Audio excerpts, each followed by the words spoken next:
ಈ ತಾಲೂಕಿನ ಜನತೆಯ ಆಶಯ, ಈ ದೇಶದ ಭವ್ಯ ಡಾಕ್ಟರ್ ಬಾಬಾ ಅಂಬೇಡ್ಕರ್ ಅವರ ಭವನ ಈ ಕ್ಷೇತ್ರದ ಜನತೆ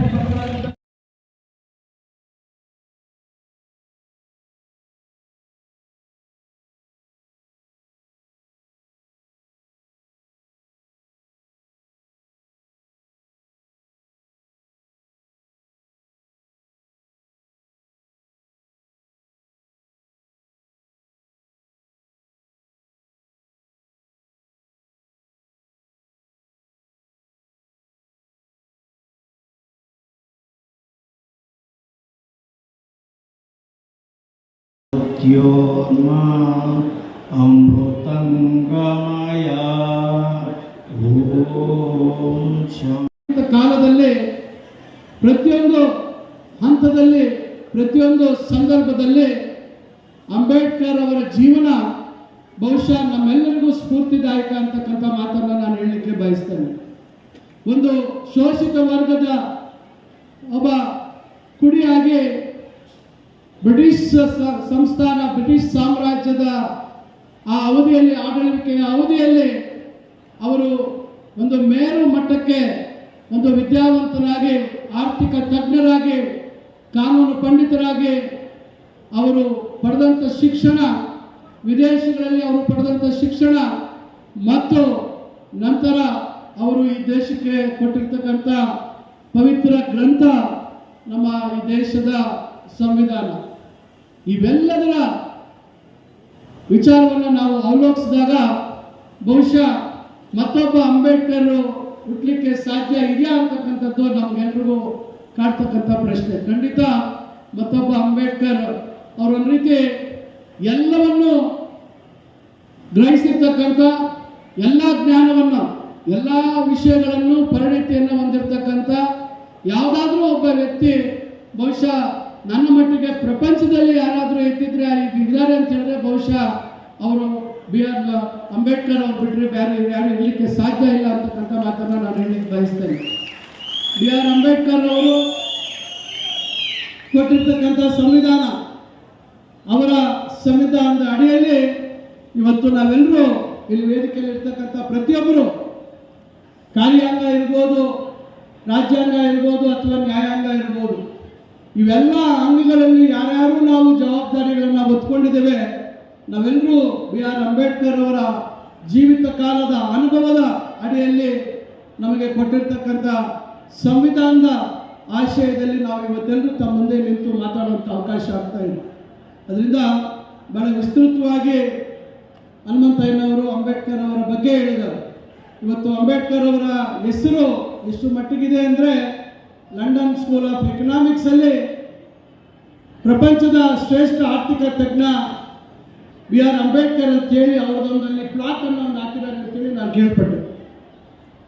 ಆ ಒಂದು ಮಾದರಿಯಲ್ಲಿ ಹಿಂದೆ ಮಾನ್ಯ ಮುಖ್ಯಮಂತ್ರಿಗಳು ಸಿದ್ದರಾಮಯ್ಯನವರ ಹಿಂದಿನ ಆಡಳಿತ ಅವಧಿಯಲ್ಲಿ ಬಿ ಆರ್ ಅಂಬೇಡ್ಕರ್ ಅವರ ಹೆಸರಿನಲ್ಲಿ ಒಂದು ಎಕನಾಮಿಕ್ ಯೂನಿವರ್ಸಿಟಿ ಮಾಡಬೇಕು, ಉತ್ಕೃಷ್ಟವಾದಂಥ ಒಂದು ವಿದ್ಯೆ ಕೊಡ್ತಕ್ಕಂಥ ಸಂಸ್ಥೆ ಆಗಬೇಕು ಅಂತ ಹೇಳಿ ಅವತ್ತು ಸಮಾಜ ಕಲ್ಯಾಣ ಇಲಾಖೆ ಮತ್ತು ಉನ್ನತ ಶಿಕ್ಷಣ ಇಲಾಖೆ ವತಿಯಿಂದ B R Ambedkar school of economics ಅಂದರೆ ಲಂಡನ್ನಲ್ಲಿದ್ದಂಥ ಲಂಡನ್ ಸ್ಕೂಲ್ ಆಫ್ ಎಕನಾಮಿಕ್ಸ್ನ ಮಾದರಿಯಲ್ಲೇ ಅದನ್ನು ಇವತ್ತು ಜ್ಞಾನಭಾರತಿಯ ಆವರಣದಲ್ಲಿ ನಮ್ಮ ಹಿಂದಿನ ಸರ್ಕಾರದ ಅವಧಿಯಲ್ಲಿ ಮಾಡಿರ್ತಕ್ಕಂಥದ್ದನ್ನು ಕಾಲದಲ್ಲಿ ಪ್ರತಿಯೊಂದು ಹಂತದಲ್ಲಿ ಪ್ರತಿಯೊಂದು ಸಂದರ್ಭದಲ್ಲಿ ಅಂಬೇಡ್ಕರ್ ಅವರ ಜೀವನ ಬಹುಶಃ ನಮ್ಮೆಲ್ಲರಿಗೂ ಸ್ಫೂರ್ತಿದಾಯಕ ಅಂತಕ್ಕಂಥ ಮಾತನ್ನು ನಾನು ಹೇಳಲಿಕ್ಕೆ ಬಯಸ್ತೇನೆ.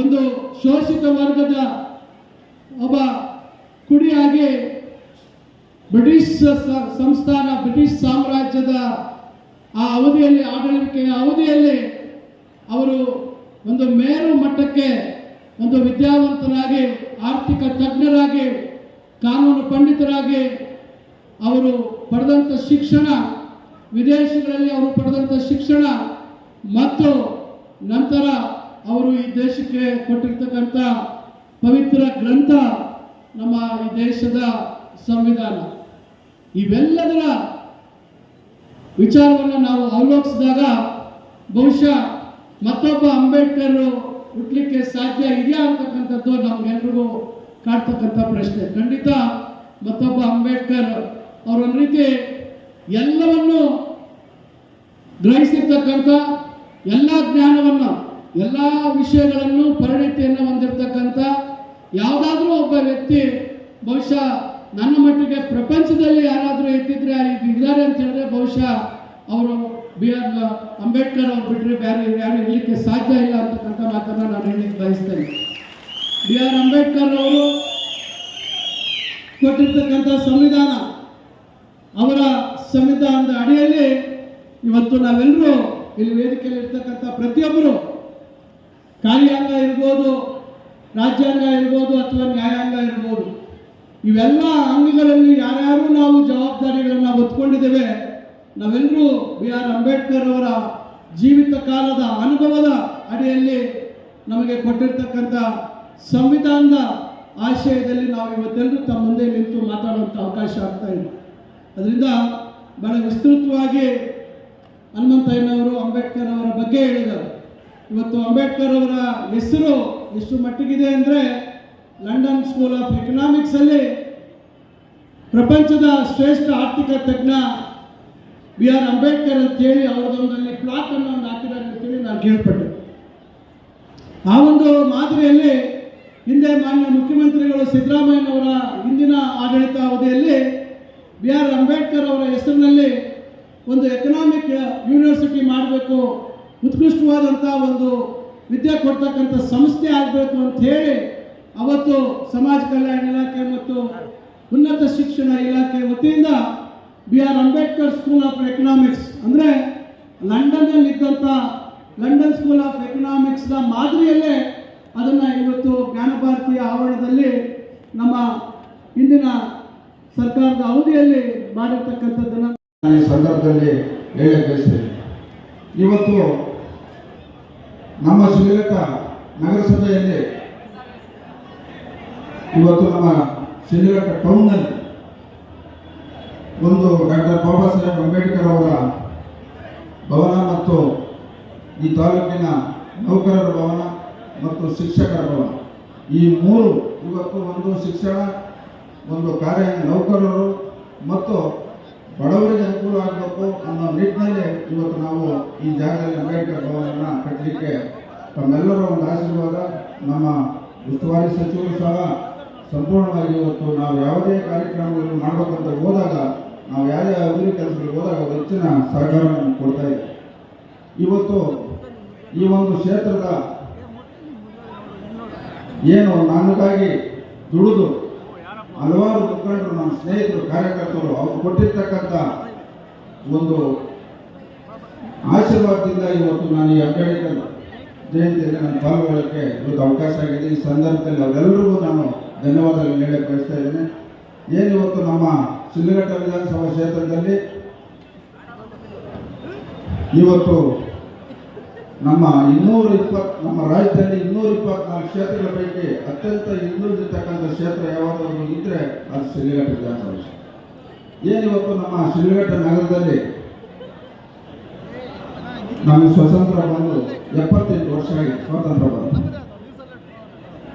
78 ವರ್ಷದಲ್ಲಿ ಇವತ್ತು ನಮಗೆ ಒಂದು ಗುರುಭಾವನೆ ಇಲ್ಲ, ಒಂದು 100 ಬೆಡ್ ಹಾಸ್ಪಿಟಲ್ ಇಲ್ಲಿರ್ತಕ್ಕಂಥ ಕ್ಷೇತ್ರ ಯಾವುದಾದ್ರು ಇದ್ರೆ ಅದು ಶಿಡ್ಲಘಟ್ಟ.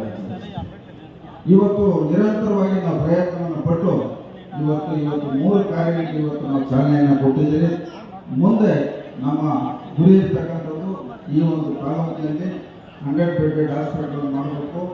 ಮತ್ತೆ ಈ ಒಂದು ತಾಲೂಕಿನಲ್ಲಿ ಮುಖ್ಯವಾಗಿ ಇವತ್ತು ಬಹಳಷ್ಟು ಹಿಂದುಳಿದಿರ್ತಕ್ಕಂಥ ಕುಟುಂಬಗಳು ಈ ಕ್ಷೇತ್ರದಲ್ಲಿ ಇದನ್ನೆಲ್ಲ ಗಮನದಲ್ಲಿಟ್ಟುಕೊಂಡು ಅವರಿಗೆ ಒಂದು ಉತ್ತಮ ಶಿಕ್ಷಣ ಮತ್ತು ಆರೋಗ್ಯಕ್ಕೆ ಹೆಚ್ಚಿನ ಆದ್ಯತೆಯನ್ನು ಕೊಡಬೇಕಂತೇಳಿ ನಾನು ಅಧಿಕಾರ ಬಂದಾಗಲಿಂದ ನಿರಂತರವಾಗಿ ನಾನು ಪ್ರಯತ್ನವನ್ನು ಮಾಡ್ತಾ ಇದ್ದೀನಿ. ಮುಂದೆ ಈ ಒಂದು ಕ್ಷೇತ್ರದಲ್ಲಿ ಶಿಕ್ಷಣ, ಆರೋಗ್ಯ, ಅಭಿವೃದ್ಧಿ ಇವೆಲ್ಲಕ್ಕಿಂತ ಮಿಗಿಲಾಗಿ ನಮ್ಮ ತಾಲೂಕು ದಂಡಾಧಿಕಾರಿಗಳು ಮತ್ತು ನಮ್ಮ ತಾಲೂಕು ಪಂಚಾಯಿತಿ ಅವರು ಈ ವೇದಿಕೆಯಲ್ಲಿದ್ದಾರೆ.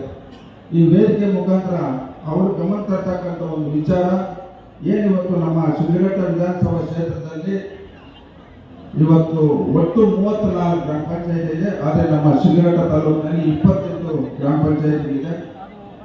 ನಮ್ಮ ಅವರು ಮತ್ತು ತಹಸೀಲ್ದಾರ್ ಅವರು ತಾವು ಈ ಕೂಡಲೇ ಎಲ್ಲ ಗ್ರಾಮ ಪಂಚಾಯಿತಿಗಳಿಗೂ ಯಾರು ನಿವೇಶನ ಇಲ್ಲ, ಯಾರು ಮನೆ ಇಲ್ಲ ಅನ್ನೋಂಥದ್ದನ್ನ ತಮ್ಮ ಗ್ರಾಮ ಪಂಚಾಯಿತಿ PDO ಅಧಿಕಾರಿ ಗಮನ ತಂದು ಅಲ್ಲಿರ್ತಕ್ಕಂಥ ಅಧ್ಯಕ್ಷರು, ಉಪಾಧ್ಯಕ್ಷರು ಮತ್ತು ಸದಸ್ಯರಿಗೆ ಗಮನ ತಗೊಂಡು ಪ್ರತಿ ಗ್ರಾಮದಲ್ಲಿ ತಾವು ಒಂದು ಗ್ರಾಮ ಸಭೆಯನ್ನು ಮಾಡಿ ಅಲ್ಲಿಂದ ವರದಿ ತರಿಸ್ಕೊಂಡು ನಮ್ಮ ಒಂದು ಅಧಿಕಾರ ಅವಧಿಯಲ್ಲಿ ನಿವೇಶನ ರಹಿತ ಯಾರಿಗೂ ಮನೆ ಇಲ್ಲ ಅನ್ನೋಂಥದ್ದನ್ನ ನಾವು ಈ ಕ್ಷೇತ್ರದಲ್ಲಿ ಪ್ರತಿಯೊಬ್ಬರಿಗೂ ಮನೆ ಇಲ್ಲದಂಥವ್ರಿಗೆ ನಿವೇಶನ ಕೊಡಬೇಕು, ಮನೆ ಕೊಡಬೇಕು ಅನ್ನೋ ಕಾರ್ಯಕ್ರಮವನ್ನು ನಾನು ಈ ಒಂದು ಜಯಂತಿ ದಿವಸ ಎಲ್ರಿಗೂ ಸೂಚನೆಯನ್ನು ಕೊಡ್ತಾ ಇದ್ದೀನಿ.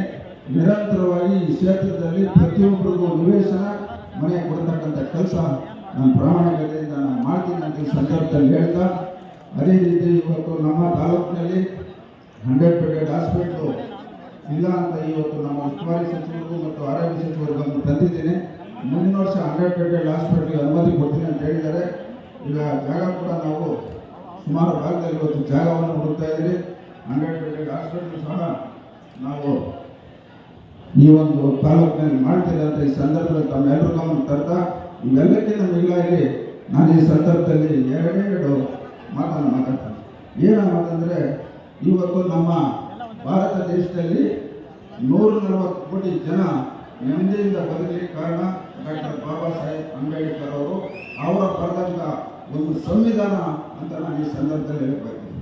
ಇವತ್ತು ಬಾಬು ಜಗಜೀವನ್ ರಾವ್ ಅವರು 1936ರಿಂದ 1978 ತನಕ ನಿರಂತರವಾಗಿ 32 ವರ್ಷಗಳ ಕಾಲ ಉತ್ತರ ಭಾರತದಲ್ಲಿ 8 ಬಾರಿ ಸಂಸದರಾಗಿ, 5 ಬಾರಿ ಸಚಿವರಾಗಿ, ಅವರು ಕೇಂದ್ರ ಸಚಿವರು, ಇವತ್ತು ಕಾರ್ಮಿಕ ಸಚಿವರಾಗಿರ್ಬೋದು, ಕೃಷಿ ಸಚಿವರಾಗಿರ್ಬೋದು, ಮತ್ತು ನಮ್ಮ ಡಿಫೆನ್ಸ್ ಇವತ್ತು ಸಚಿವರಾಗಿ ಹಲವಾರು ಈ ದೇಶಕ್ಕೆ ಬಡವರ ಪರವಾಗಿ, ರೈತರ ಪರವಾಗಿ, ಹಲವಾರು ಕಾರ್ಮಿಕರ ಪರವಾಗಿ ಅವರು ಕೊಟ್ಟಿದ್ದಾರೆ. ಈ ಎಲ್ಲ ಮಹನೀಯರ ಆದರ್ಶಗಳು ಪ್ರತಿಯೊಬ್ಬ ರಾಜಕಾರಣಿ ಅಳವಡಿಸ್ಕೊಂಡಾಗ ಈ ಸಮಾಜಕ್ಕೆ ಒಳ್ಳೆಯದಾಗ್ತದೆ. ಈ ದೇಶ ಇಡೀ ಜಗತ್ತಿನಲ್ಲಿ ಉನ್ನತ ಸ್ಥಾನಕ್ಕೆ ಬರ್ತಕ್ಕಂಥ ಈ ಸಂದರ್ಭ ತಮ್ಮೆಲ್ಲರಿಗೂ ತರ್ತಾ, ವಿಶೇಷವಾಗಿ ಇವತ್ತು ಏನು ಡಾಕ್ಟರ್ ಬಾಬಾ ಸಾಹೇಬ್ ಅಂಬೇಡ್ಕರ್ ಅವರು ಇಡೀ ಜಗತ್ತಿನಲ್ಲೇ 58,000 ಪುಸ್ತಕವನ್ನು ಅಧ್ಯಯನ ಮಾಡಿರ್ತಕ್ಕಂಥ ಏಕೈಕ ವ್ಯಕ್ತಿ ಅದ್ಯಾರಾದರೂ ಇದ್ರೆ ಡಾಕ್ಟರ್ ಬಾಬಾ ಸಾಹೇಬ್ ಅಂಬೇಡ್ಕರ್ ಅಂತ ನಾನು ಈ ಸಂದರ್ಭದಲ್ಲಿ ತಮ್ಮೆಲ್ಲರಿಗೂ ತರ್ತಾ, ಈ ಒಂದು ಕಾರ್ಯಕ್ರಮವನ್ನು ಅತ್ಯಂತ ಯಶಸ್ವಿಗೊಳಿಸ್ತಕ್ಕಂಥ ಎಲ್ಲರಿಗೂ ನಾವು ವಂದಿಸ್ತಾ, ಮುಖ್ಯವಾಗಿ ತಾಲೂಕಿನಲ್ಲಿ ಇರ್ತಕ್ಕಂಥ ಎಲ್ಲ ಅಧಿಕಾರಿ ವರ್ಗದವರಿಗೂ ಮತ್ತು ತಾಲೂಕಿನಲ್ಲಿ ಎಲ್ಲ ಸಂಘ ಸಂಸ್ಥೆಗಳು, ವಿಶೇಷವಾಗಿ ಎಲ್ಲ ನನ್ನ ಹಿರಿಯರು, ನನ್ನ ಸ್ನೇಹಿತರು ಈ ಕಾರ್ಯಕ್ರಮದಲ್ಲಿ ಹೆಚ್ಚಿನ ಶ್ರಮವನ್ನು ವಹಿಸಿ ಈ ಒಂದು ಕಾರ್ಯಕ್ರಮವನ್ನು ಯಶಸ್ವಿಗೊಳಿಸಿದರೆ ನಾವು ಈ ಕಾರ್ಯಕ್ರಮ ಮಾಡಬೇಕಾದ ಉದ್ದೇಶ ಇವತ್ತು ಡಾಕ್ಟರ್ ಬಾಬಾ ಸಾಹೇಬ್ ಅಂಬೇಡ್ಕರ್ ಅವರು ಹೇಳಿರ್ತಕ್ಕಂಥ ಸಮಾನತೆ. ಇವತ್ತು ಸರ್ಕಾರದಿಂದ ಯಾವುದೇ ಯೋಜನೆಗಳು ಬಂದರೂ ಸಹ ಅದು ನೇರವಾಗಿ ಆ ಜನಸಾಮಾನ್ಯರಿಗೆ ತಲುಪಿಸ್ತಕ್ಕಂಥ ಕೆಲಸ ನಾವು ಮಾಡಬೇಕು. ಅದು ನನ್ನ ಒಂದು ಅಧಿಕಾರ ಅವಧಿಯಲ್ಲಿ ಪ್ರಾಮಾಣಿಕತೆಯಿಂದ ನಾನು ಮಾಡ್ತೀನಿ. ನನಗೆ ಅಧಿಕಾರ ಕೊಡ್ತಕ್ಕಂಥ ಎಲ್ಲ ಮುಖಂಡರಿಗೂ ಯಾವುದೇ ಕಾರಣಕ್ಕೂ ನೋವಾಗಲಿ ನಡ್ಕೊಳ್ಳಲ್ಲ ಅಂತ ಹೇಳ್ತಾ ಈ ಒಂದು ಕಾರ್ಯಕ್ರಮವನ್ನು ಯಶಸ್ವಿಗೊಳಿಸ್ತಾ ಇದ್ದಾರೆ. ಎಲ್ರಿಗೂ ಒಂದು ಸಹ ನನ್ನ ಮಾತನ್ನು ಮುಗಿಸ್ತಾ ಇದ್ದೀನಿ. ಜೈ ಹಿಂದ್, ಜೈ ಕರ್ನಾಟಕ.